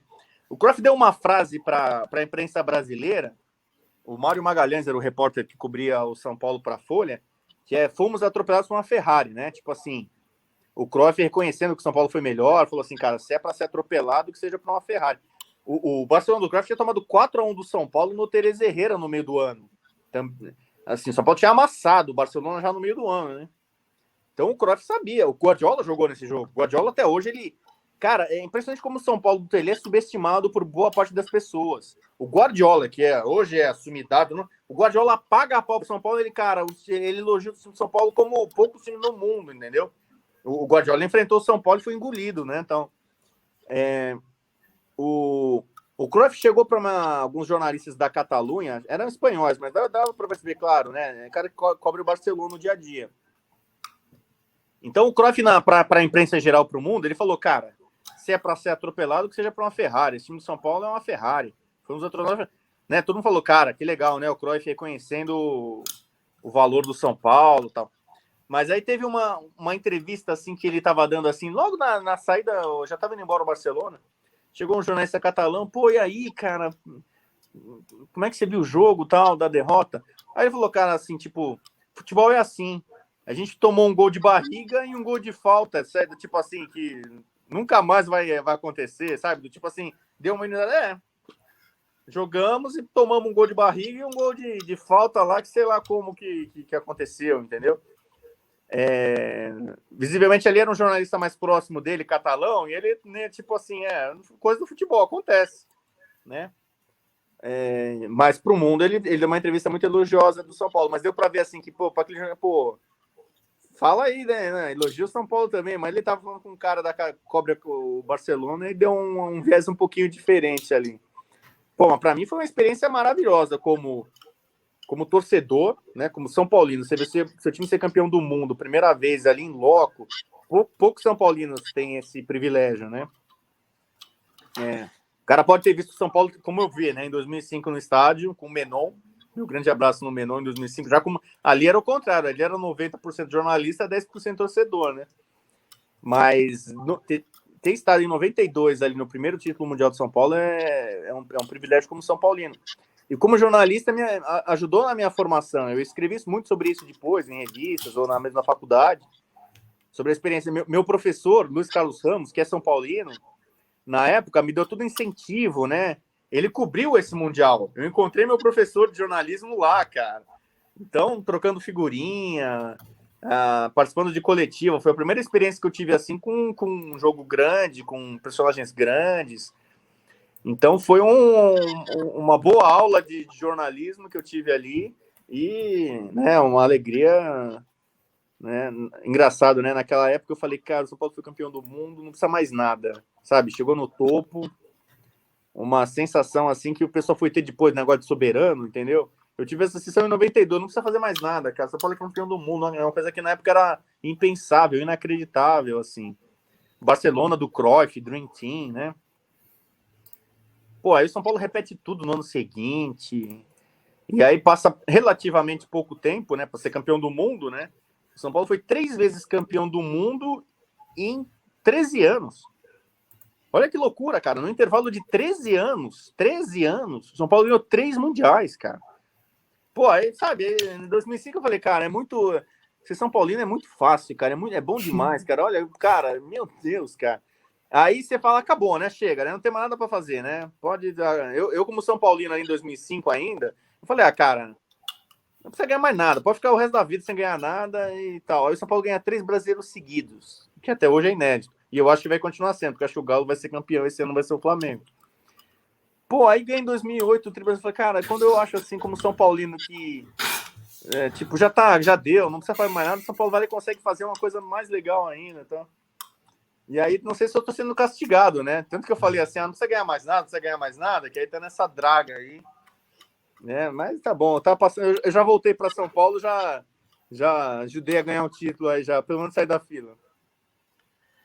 Cara, primeiro que assim, já fazendo os agradecimentos finais, eu tô simplesmente indignado. E eu tô indignado porque o melhor do mundo na sua área negou que o melhor do mundo na sua área fosse recebido por uma entrevista dele. Eu estou simplesmente inconformado que o Kaká negou entrevistas para Bubu. Então, simplesmente... Mas não, isso é normal, porque o Kaká, especialmente depois que virou o melhor do mundo, a quantidade de entrevistas que o cara recebe é enorme, entendeu? Então você tem que entender. O cara vai falar para tantos países, para tantos veículos e tal. Só que teve um tempo que eu achei que o Kaká ia falar, pô, esse cara é um cara especial na minha carreira, entendeu? Lá no começo, tal, quando eu não era conhecido, quando eu era badalado, o cara tava lá, né, no meu nome, na primeira convocação, tal. E a venda dele, eu tinha o fax, quando o São Paulo vendeu ele pro Milan, eu lembro que aí o Wagner Ribeiro tava começando a carreira, eu tinha um fax do original não, né, eu tinha um fax com todo o contrato dele, então até a saída dele do São Paulo foi uma cobertura muito grande que eu achei que foi o único cara que eu achei que a gente ia ter uma relação muito amistosa, sabe? Assim, do tipo, não é porque o cara fala comigo que vai publicar tudo, mas ele, porra, Bubu, eu hoje no jogo do Milan arrebentei, pô, tô mal, sei lá, entendeu? Pô, tô meio chateado, meu irmão Digão não acertou aqui, Pô, Bubu, vou casar, cara, sabe? É um cara que eu pensei assim, que talvez a gente pudesse ter uma relação mais amistosa. Mas você entende pelo tamanho do cara, né? Tem cara que é assim com o Neymar hoje, né? Se bem que o Neymar é muito... Ele tem os alvos dele, né? Assim, os parças, também tem os parças na imprensa. Que o cara negocia, né? Fala bem dele, o cara dá uma entrevista, dá uma colher de chá aqui e ali e tal. Tem meio que uma troca de favores. E eu nunca fui nisso com o Kaká, né? Com ninguém, né? Então, mas assim, eu não tenho nenhum tipo de mágoa, não, nada disso, não. O que aconteceu, já aconteceu. Eu já pedi entrevistas para várias pessoas que não me dão. Se eu ficar chateado com um cara com quem eu já pedi entrevista e não deu, pô, é enorme, né? Mas é que o Kaká, em algum momento, eu achei, especialmente ainda no começo dele na Europa, de que ele me deu uma entrevista que ele me deu. Uma vez eu fiz uma entrevista com ele já no Milan, no começo ali, mas nunca rolou mais esse negócio. Talvez hoje rolasse, né? O negócio de WhatsApp fica mais fácil, né? Mas não rolou, não tem nada contra ele. Um cara legal, eu gosto dele. Na família, eu fiquei amigo da. Uma vez eu fiz uma matéria do Diego com o Robinho, Kaká e Robinho. Em 2003, aquele jogo famoso, né? Das quartas de final. Aí eu fui ter contato com a mãe do Robinho, com a mãe do Kaká, da Dona Simone, a gente ficou muito próximo, gostaram de mim. Então, o seu Bosco, que era o pai dele, que depois virou agente do Kaká. Então, assim, eu me aproximei até da família do Kaká, entendeu? Para fazer matéria, né? Reportagem. Então, eu achei que em algum momento ali, talvez o Kaká ia me ver. Pô, esse é jornalista, mas assim, eu vejo ele como amigo, entendeu? Como um cara. E não, ele foi ter. O Kaká tem, como quase todo jogador, tem uns jornalistas preferidos, né? Os caras que são mais parças, mais brothers. Mas eu perdi o contato total, assim. Então, até hoje, não me lembro a última vez que eu tive algum contato com o Kaká. Deve ter sido nessa entrevista no comecinho dele no Milan. Talvez. Sei lá. Cara, assim, já te agradecendo demais, foi assim, sensacional. A gente, às vezes, vai conversar com uma pessoa para só perguntar uma coisa, descobrir uma outra coisa. Quando a gente termina a entrevista e a gente aprende, o quanto a gente aprendeu hoje aqui é maravilhoso, cara. Então, muito obrigado mesmo por ter topado esse papo. E eu queria te pedir para você encerrar contando como você quase matou o Menon. Pô, mas vocês estão pegando as histórias aí. Eu podia contar histórias novas. Sempre tem história nova, boa. Se quiser contar história nova, a gente... não, vamos ver. Essa do Menon é o seguinte. O Menon, para quem não sabe, que é o Luiz Augusto Simon, né, que é um grande jornalista, independentemente de ser São Paulino ou não. Acho que todo mundo no meu meio que eu conheço admira, né, a coragem, né? Ele é um jornalista destemido, assim, toca em pontos, toca na ferida. O blog que ele faz muito, ele fala muito do São Paulo no blog dele, ele é muito incisivo, contundente. Então, né, a gente veio da imprensa escrita, né? A gente estava ali por imprensa escrita na cobertura do Mundial 2005. Então, temos muitas afinidades, eu e o Menon e tal. Mas a gente tem algumas poucas diferenças também. Por exemplo, o Menon sempre gostou muito do Uruguai. Ele é meio torcedor da Celeste, né? Ele até fez um livro, né? Tricolor Celeste. E eu torço para a Holanda. O Menon sempre teve uma visão um pouco mais assim distanciada do futebol europeu, né? Ele não é muito paga-pau de time europeu e tal. Ele gostou muito mais de Libertadores, coisa raiz, charrua e tal. E aí a gente estava lá, né? Assistindo São Paulo e Liverpool, trabalhando, né? Ele estava uma fileira na minha frente, né? Assim, na tribuna de imprensa onde a gente estava, né? Jornalistas ali, né? Então tinha uma filona assim que eram jornalistas brasileiros. Aqui à esquerda, né? Tinha jornalistas do mundo inteiro, né? Tinha muito mais ingleses, né? Claro, britânicos, né? Por causa do Liverpool. Tinha jornalistas muito sauditas, né? Porque tinha o Al Ittihad, né? Outros times assim, alguns da Costa Rica, né? O Deportivo Saprissa, japoneses e tal. Então, os jornalistas brasileiros estavam próximos ali, eu estava próximo do Menon. E a gente foi acompanhando o jogo ali naquele, né? Meio que, né, sofrendo, né? Porque o São Paulo sofreu quase que o jogo inteiro, né? Deu aquela vibrada no gol, né? Tipo, e o Menon sempre assim, tá vendo? Essa que é a defesa do Liverpool, o time que não toma gol há 11 jogos, tá aí o Mineirinho só para fazer o gol, blá. E aí a gente sofrendo ali, né? A gente tava bem na linha em frente do bandeirinha que anulou 3 gols do Liverpool. Então a gente viu toda a anulação perfeita, quando tinha impedimento, quando a bola no escanteio saiu e tal. E tinham vários jornalistas brasileiros ali, vários não, né? Mas tinha um bom número de jornalistas brasileiros, e muitos que não eram São Paulinos, né? Eu nem fiquei contando, esse aqui é São Paulino, esse aqui não é São Paulino. Mas eu e o Menon éramos alguns dos poucos jornalistas são paulinos ali naquele pedaço, entendeu? Ali, né? Tinha flamenguista que eu sei, tinha palmeirense que eu sei, né? Então, tipo assim, digamos assim, na hora de você extravasar um título desse, não tinha tanta opção ali para você. Eu não ia entrar em campo ali, que não abracei o Raí e o Miller em 92. Eu não ia fazer isso como jornalista, nem invadir lá para abraçar o Mineiro, entendeu? Aí, o que aconteceu? Terminou o jogo, eu ia ficar mais ou menos contido ali, vibrando ali, né? Escrevendo a minha matéria e feliz campeão do mundo com o São Paulo de novo. Aí o Menon, cara, do nada, cara. O Menon é absolutamente, além de genial, é surpreendente. O Menon, cara, ele levanta no lugar que ele tava assim, aí ele se vira pros jornalistas internacionais, né, que estavam à nossa esquerda, e ele abre os braços e grita assim: ganhamos, campeão do mundo, e sem a MSI. Ele gritou isso.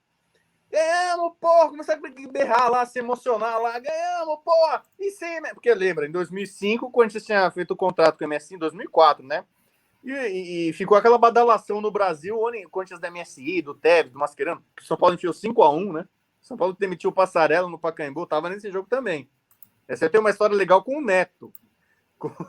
Essa daí tem uma história com o Neto, que, aliás, soube que ele fez vários elogios ao meu trabalho aí e tal. Se quiser, depois eu conheço do Neto. Mas tal, aí o Menon pegou e meio extravasou assim. E, cara, o Corinthians não tinha nada a ver ali, né? Se bem que teve um corintiano que invadiu ali, né? Com o negocinho de Bambi no jogo, né? Brincar de Bambi, não sei o quê. Aí o Menon solta essa daí. Ganhamos, caramba, campeão do mundo, sem MSI. Do tipo assim, mostrar a grandeza do São Paulo. O São Paulo era tricampeão do mundo, sem precisar se vender pro Kia Jora Bichian, né? Alguma coisa assim. Aí ele tava tudo emocionado, assim, vibrando. E os jornalistas estrangeiros olhando para ele, assim, do tipo... Cara, que pataquada, né? Que mané. Cara na tribuna de imprensa, vibrando assim, gritando, não sei o que e tal. Cara, foi instintivo, assim. Na hora eu já queria abraçar alguém, né? Tipo, abraçar o Menon era como abraçar meio que o meu pai, que tava vibrando no Brasil, né? Minha família, meus amigos são paulinos, sei lá, a torcida toda, sei lá, qualquer cara. Então, na hora eu peguei e dei um abraço no Menon. Ele tava com os braços abertos assim, né? Tipo, vibrando, berrando ali e tal. Ganhamos, porra, não sei o quê. O abraço que eu dei no Raí Miller em 92, eu dei no Menon em 2005. Só que você sabe, né? O Menon é um cara gordinho. Pra quem não conhece, o Menon é um cara robusto, fofinho, entendeu? Fisicamente ali avantajado. E a gente tava ali numa tribuninha que tem a escadinha, que nem a arquibancada. Uma arquibancada no estádio, entendeu? Então era cheio de degraus. O Menon estava no degrau abaixo, eu estava no degrau acima. Eu sou mais alto que ele, eu também já não estava tão bem fisicamente, né? Mas então, na hora que eu abracei o Menon, ganhou, porra, o Menon caiu para trás de costas. Porra, entendeu? Aí eu até fiz uma reação para tentar abraçar e segurar e não deu, eu fui junto. E aí eu falei, cara, eu tenho que proteger o Menon. Aí imagina a cena, né? Aqui tá a escada, assim. Ele tá aqui, eu tô aqui. Ele caiu de costas, ele podia se machucar feio, cara. Ele bateu a cabeça, acho que a nuca, assim, né, na arquibancada, assim, no degrau. E ele foi que nem uma prancha de surf, cara, assim, e eu montado em cima dele, entendeu? Os dois foram deslizando. A cena, pena que ninguém filmou, né? Porque devia entrar em especial de Extreme Bloopers, ou de quase que dois caras morrem de forma maluca, né? A gente desceu assim, a gente foi a tribuna... Metade da tribuna de imprensa, a gente foi assim, degrau por degrau, pá, pá, pá, pá. E eu tentando proteger ele, abraçando assim a cabeça dele, pra ele não, né? Eu tava em cima, eu tava tranquilo, né? Eu tava surfando ali em cima do Menon. E a gente foi parar lá embaixo, cara, quase que na mureta pro campo, né?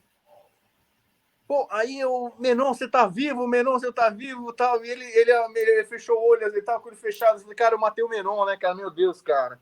São Paulo é campeão do mundo, que alegria, mas, pô, depois não mata o Menon, cara. Aí chegaram os outros colegas, né, da imprensa pra acudir a gente ali, né, tal. Menon, fala alguma coisa, né? O Menon no chão, assim. Imagina, ele tá com os pés pra cima do alto, a cabeça pra baixo no chão, ele meio desacordado, assim. Aí ele com a mão na cabeça, aí ele botou a mão na cabeça, assim, tal. Ele tá vivo ainda, né? deu um traumatismo craniano nele, não sei o quê, mas ele tá vivo ainda. Eu falei, Menon, fala alguma coisa. Os caras, Menon, você tá vivo? Fala alguma coisa. Aí ele chegou e falou assim pros caras, só uma coisa, só um pedido. Se eu morrer, não digam que eu morri com o Bubu em cima de mim. Cara, aí os caras, não, beleza, me abraçando, ele tava uma festa aí, né? Porque ele tava vivo, cara, porque... Aí eu falo, a minha marca registrada em programa que eu me despeço é um abraço, né? Um abraço! O maior abraço que eu dei na minha vida foi no Menon, foi um abraço quase que mortal. Foi extremamente feliz pros dois, porque o São Paulo tinha acabado de ser tricampeão do mundo, mas ao mesmo tempo era um abraço que, cara, quase causou a morte, especialmente a dele, né? Porque, cara, pensando quando eu imagino o que aconteceu ali, cara, foi punk, mas não deu, cara. Os dois estavam, dois corpos pesados e exaltados. Aí depois a gente fala disso, a gente dá risada, né, assim, hoje, né? Mas, cara, foi um tremendo de um susto, cara, de que o pior tinha acontecido. Eu acho que ele ia morrer feliz, cara, porque, assim, tipo, São Paulo, como ele estava extravasando, São Paulo campeão do mundo, ainda mais sem MSI, que para ele era importante, né?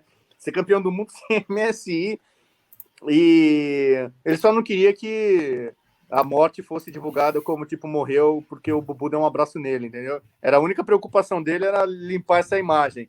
Mas agora já é popular, muita gente conhece essa história. Só para terminar do Neto, então, vou contar do Neto. Nesse jogo, São Paulo 5-1 no Pacaembu, primeiro que eu tenho uma raiva do São Paulo desse jogo, né? Porque o São Paulo fez 4-0 no Corinthians no começo do segundo tempo. E, pô, o Corinthians estava completamente destroçado, bagunçado em campo. A torcida do Corinthians fazendo protesto, xingando todo mundo. O Pacaembu, o Corinthians era mandante no Pacaembu, como quase sempre é, né?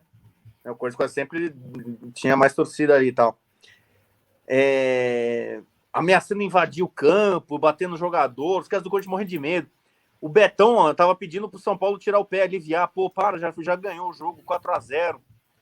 Né? E o São Paulo tirando o pé, cara. O São Paulo ali poderia ter feito 8, 9, 10 gols no Corinthians. Acho que é a rara chance que o São Paulo teve de dar uma goleada colossal no Corinthians. Muito maior do que 6-1 que o Corinthians e o São Paulo já deram, né? O maior placar do clássico é 6-1, a favor e contra, né? Pô, aí do nada o São Paulo tocando a bola pro lado para administrar o 4-0, em vez de fazer mais gols. O Corinthians batido em campo. O Cicinho dá um chute lá do meio campo, quase, só para se livrar da bola. A bola entra no ângulo. 5-0 pro São Paulo. Né? Cara, o Cicinho acho que não queria fazer o gol. O time do São Paulo não queria fazer o gol. Para preservar o Corinthians, cara. Eu falei, pô, pelo amor de Deus, né? Você tem que fazer uma alegria. Tinha uma foto famosa, né? Tem várias fotos famosas desse jogo, né? O São Paulino subiu em cima do placar. Tava São Paulo 5-0. O cara lá em cima no placar do Pacaembu. Aí tinha aquele torcedor corintiano que ficou famoso chorando na arquibancada. Não, né? Então, tava um clima muito, assim, de alegria, euforia absurda, né, dos São Paulinos e os corintianos querendo acabar o mundo, né? O Neto era comentarista na época. Eu tava na tribuna de imprensa escrita, né? Então eu tava tinha uma gradezinha assim, eu tava com meu laptop aqui, escrevendo sobre o jogo e tal. O Neto tava na cabine de transmissão aqui, né, de uma rádio, né, comentando. E aí tinha alguns São Paulinos, né? Minoria, mas tinha mais alguns São Paulinos ali na frente da tribuna, e um São Paulino começou assim, né, velho, 5-0, começou a fazer assim pro Neto, né, com a mão 5, né, 5, sacaneando o Neto, 5. O Neto largou o microfone, saiu pulando em cima dos jornalistas, aí ele subiu em cima do meu computador, do meu laptop, assim, cara, da Folha, né, da mesa, trepou ali, vem aqui, eu vou te pegar, e o cara fazendo 5 pra ele, 5 assim, o Neto, eu vou te quebrar, eu vou te dar porrada, eu não sei o que, o Neto batendo boca com o cara ali, né, e eu, calma, Neto, tentando acalmar o Neto, né, ele largou a transmissão ali e foi lá, né, eu queria tirar e o cara não parava de sacanear ele, eu falei, o cara, o Neto vai se jogar, eu tentando segurar o Neto ali, eu tava meio que, e o Neto nem lembra disso, o Neto nem sabe disso, né, ele tava ali. Ele veio subindo em cima das mesas de computador do jornalista porque ele queria lá dar... Vem aqui, vem me pegar, não sei o que, tal, pão. Aí custou para ele se acalmar. O São Paulo ajudou, né? O São Paulo ficou cozinhando o galo ali. 5-0, o São Paulo ter feito... Tinha tempo pra caramba. E ficou... Ainda o juiz lá deu um pênalti pro Corinthians no fim, que acho que não sei se foi, não. O Carlos Alberto fez um gol. Foi 5-1, né? Porra, mas foi muita tensão ali. Eu passei a parte final do jogo tentando controlar o Neto. O Neto em pé na mesa que eu tava, no cima do computador que eu tava, tentando se controlar o Neto. Claro que eu tava feliz, né? Com o placar ali e tal, mas eu, torcedor, calma aí, né? E tentando impedir ali uma tragédia maior ali, né? Mas, cara, se for contar a história de jogos do São Paulo como jornalista só, não falar só de jogar de torcedor, cara, tem cada uma que, pelo amor de Deus, cara. São 26 anos de profissão, cada coisa que a gente já viveu que. Mas o abraço do Menon é o grande abraço que eu dei literalmente em alguém nessa vida. Um abraço do Menon. Participamos juntos já de uma live uma vez, falando do São Paulo. Foi um grande sucesso. E foi lá que a gente acho que contou essa história a primeira vez. Cara, agora eu fiquei totalmente sentido, porque você falou que a gente tem que fazer perguntas novas. Então agora você está completamente convidado para voltar aqui e contar mais um monte de história que todo mundo só vai ver aqui, porque agora eu preciso saber todas essas outras. Tem história, eu tô contando aqui histórias que são engraçadas, curiosas, tá? Mas tem histórias que não são legais, não, viu? Tem muita história que, se a gente conta, putz, vai machucar o coração de algumas pessoas, histórias que não são tão boas, né? Até mais. É legal preservar as que são mais engraçadas, né? Assim, as mais folclóricas, assim. Essa do Menon, cara, eu sempre morro de rir, cara, de lembrar da situação, cara. Eu gosto do Menon pra caramba, assim. A gente nunca trabalhou junto, né? Ele era mais ali do mundo JT ou da Folha, né? Hoje ele tá no UOL, mas é um cara que eu admiro, assim, muito, assim, né? E é um tremendo cara, uma figuraça. Então, já finalizando aqui nosso bate-papo com o Rodrigo, foi muito bom ter você aqui com a gente, foi bem prazeroso esse bate-papo aí. E eu faço as palavras do Kevin as minhas. Está mais do que convidado para voltar aqui daqui a um tempo e contar essas histórias aí para a gente, mesmo as tristes que você falou. Acho que tem dos dois lados, né? Mesmo que seja triste, deve ser. Mas tem coisa pesada, não é só triste, não, coisa pesada. Tem coisa que não pode falar que toma. É isso que a gente fala que depois é complicado, dá processo, né? Aí entra o Kevin lá e faz esse parte. Suja a imagem da pessoa, né? Então tem coisa que é melhor não contar, não, viu? Mas tá bom, então. Novamente, agradecendo muito. Foi uma honra ter você aqui. E se você quiser falar alguma coisa no final aí, fique-se à vontade, a casa é sua. Primeiro quero agradecer o convite, aí o papo foi bacana, Rafael, Kevin, Esdras. Espero que todo mundo que acompanhou aí, 2h30 quase aí de live. Quem conseguiu, né, chegar até aqui ou assistir bastante, espero que tenha curtido, que tenha gostado.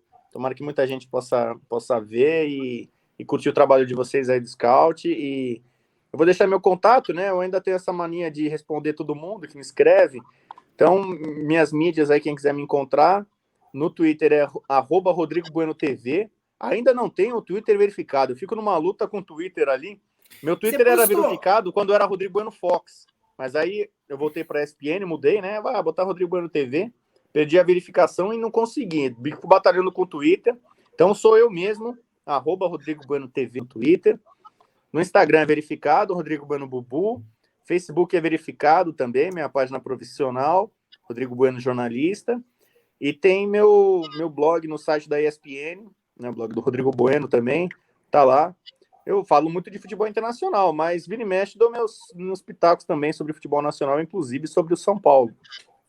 Aliás, quando eu falo do São Paulo, normalmente costuma dar audiência e muita repercussão. Então, quem quiser me escrever alguma coisa, ou, né, elogios, críticas, sugestões, né, não peçam dinheiro que eu não tenho muito não, mas o resto eu ainda tento responder todo mundo que me escreve e normalmente eu consigo, né? Então meus canais para vocês, para quem quiser participar. E é isso. Um abraço! É isso aí, então. Se inscrevam no nosso canal, sigam a gente nas nossas mídias, sigam o Scout lá no Twitter, o Tricolor Scout. De novo, sigam o Rodrigo, a gente vai deixar aí as redes dele na descrição, a gente sigam lá, que é bem legal. E vamos, São Paulo! Vamos, São Paulo.